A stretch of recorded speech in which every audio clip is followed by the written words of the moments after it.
கர்த்தரும் இரட்சகரும் ஆகிய இயேசு கிறிஸ்துவின் நாமத்தினாலே யாவருக்கும் வாழ்த்தலை தெரிவித்துக் கொள்கிறேன்.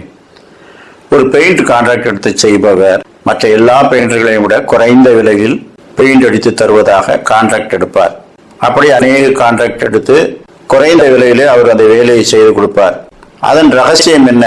மிக குறைந்த தரத்திலே குறைந்த பெயிண்டை வைத்து தான் எடுத்த கான்ட்ராக்ட் கட்டுப்படியாகும் அளவுக்கு அவர் பெயிண்டிங் வேலையை முடிப்பார். முடித்த உடனே அது ஃப்ரெஷ்ஷா இருக்கும். எனவே அவர் அந்த இடத்தை முடித்து விட்டு வேறு இடத்துக்கு தலைமறைவாகி போய்விடுவார். நாள் போடும்போது லேசாக அடித்த பெயிண்ட் எல்லாம் அது காற்றிலே கரையும் போது இவருடைய வேலை வெளியாகும். ஆனால் அதற்குள்ளே இவர் வேறு வேலைகளுக்கு போயிருப்பார். அப்படி ஒரு முறை அவர் ஒரு பெரிய தேவாலயத்துக்கு பெயிண்ட் அடித்து தருவதாக மற்ற பெயிண்டர்களை விட குறைவான விலையை கோட் பண்ணினார். அவருக்கு கொடுத்தார்கள்.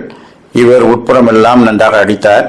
வெளிப்புறத்திலேயே பெயிண்ட் அடிக்கும் போது நல்ல குறைந்த விலையிலே உள்ள ஒரு பெயிண்டை எடுத்து வெளிப்புற பெயிண்டை முடித்தார்.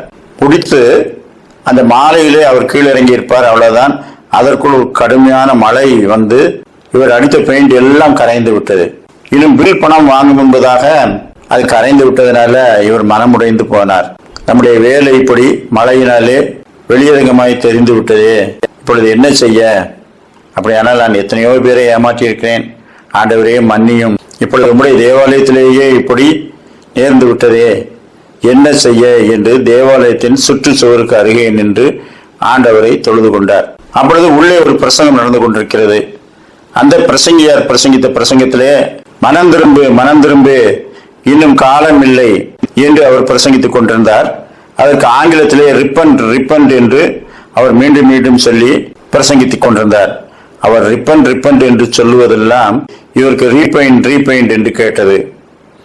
ரிப்பண்ட் என்பது ரீபெயிண்ட் என்று கேட்டதனால, ஓ கடவுளே உள்ளே இருந்து என்ன சொல்லுகிறார், இதை மீண்டுமாய் பெயிண்ட் அடித்து விடு என்று சொல்லிவிட்டாரே என்று சொல்லி அவர் உடனே மறுநாள் புதிய பெயிண்ட் நல்ல தரத்திலே வாங்கி தேவாலயத்தின் வெளிப்புற சுவர்களை பெயிண்ட் அடிக்க ஆரம்பித்தார்.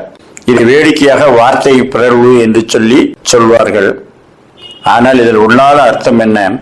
இந்த உலகத்திலே நாம் செய்யத்தக்கது ஒன்றே ஒன்றுதான். அதைத்தான் வேதாகமம் வலியுறுத்துகிறது. அது மனம் திரும்பி அவரை விசுவாசிப்பது. தேவகுமாரனுடைய முதல் பிரசங்கமே காலம் நிறைவேறிட்டு தேவனுடைய ராஜ்யம் சமீபமாயிட்டு மனம் திரும்பி சுவிசேஷத்தை விசுவாசியுங்கள். மத்தேயு 18:3 நீங்கள் மனம் திரும்பி பிள்ளைகளைப் போல் ஆகாவிட்டால் பரலோக ராஜ்யத்திலே பிரவேசிக்க மாட்டீர்கள். அன்றைய மனம் திரும்புதலும் பாவ மன்னிப்பும் எருசலேம் தொடங்கி சகல தேசத்தாருக்கும் அவருடைய நாமத்தினாலே பிரசங்கிக்கப்பட வேண்டியது. அப்படியானால் இந்த வேதாகமத்தின் தலையாய சத்தியத்தை விட்டுவிட்டு அநேக காரியங்களை இன்றைக்கு மக்கள் செய்து கொண்டிருக்கின்றார்கள். மனம் திரும்பாமலே பக்தி செய்து கொண்டிருக்கின்றார்கள். ஆனால் ஆண்டவர் மீண்டும் மீண்டும் நம்மை அழைக்கின்றார். தீர்க்கதரிசிகள் எல்லாம் மக்களை திறசாட்சியாய் கடிந்து கொண்டு மனம் திரும்பும்படிக்கு அழைத்தார்கள். அவர்களுக்கு செவிகூடாத மக்களையும் தேவகுமாரன் மனம் திரும்பும்படிக்கு அழைக்கிறார்.